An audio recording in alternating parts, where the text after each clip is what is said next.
conscious and being mindful, which is something that we talk a lot about, is because we're projecting all the time, we're doing stuff over here and it's all about what we're going to go on, but how often do we sit, and I've often talked to people about sitting, just being still and being silent and being with yourself.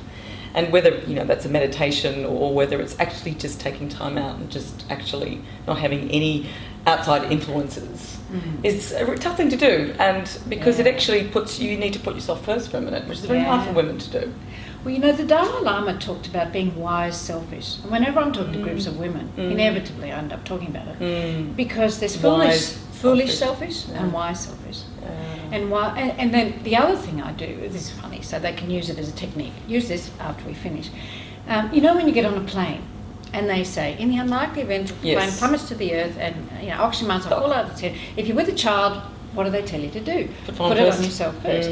So then, and I go, why? And they go, I don't know. Well, because if you're dead, you're useless to the child. That's right. And if you're dead with no energy, you're basically useless to everybody else around exactly you. Right. So if they feel stressed or tense, they can just go a couple of times and put it on their own oxygen mask.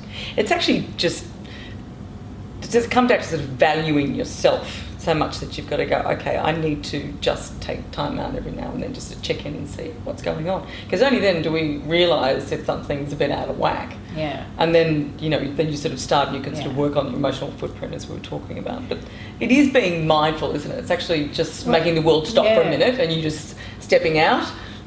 And a lot of women, I reckon, would listen to that and go, well, that's a great idea, but... And then they'd have the list. So I reckon the second most important thing in life, which ties into that, so first of all, you've got to wake up to what your fears are. And it may be one or three. I hit the trifecta, I think. But, most people only have one or two. The second most important thing is to become aware of what you actually think. See, most people have no consciousness of how or what they're thinking because thoughts happen so fast. You're doing something. You don't even know what you thought to get to that place. So to actually, it's a different version of what you're saying, step back and first of all make a decision. I just finished a 2-week Qigong retreat. So I did Qigong in New Zealand and I love this guy and he's got Ren Shi and it's brilliant. And that's one of the ways I maintain my balance. I do 25 minutes a day of Qigong. Most days. Of Qigong. And he's just created a new technique which is way easier than the other ones, for which I'm very grateful. Anyway, so he talks to us about only having kind or positive thoughts. Now, this is my 4th year. Up there, every year I get massive amounts of stuff, but I thought, well, this is the first time I've heard it. Let's try that. So I made the decision. I'm sitting there on the floor, kind and positive. 2 seconds later, I'm looking at someone going, God, what an awful outfit. And I thought, stop it, you stupid nip.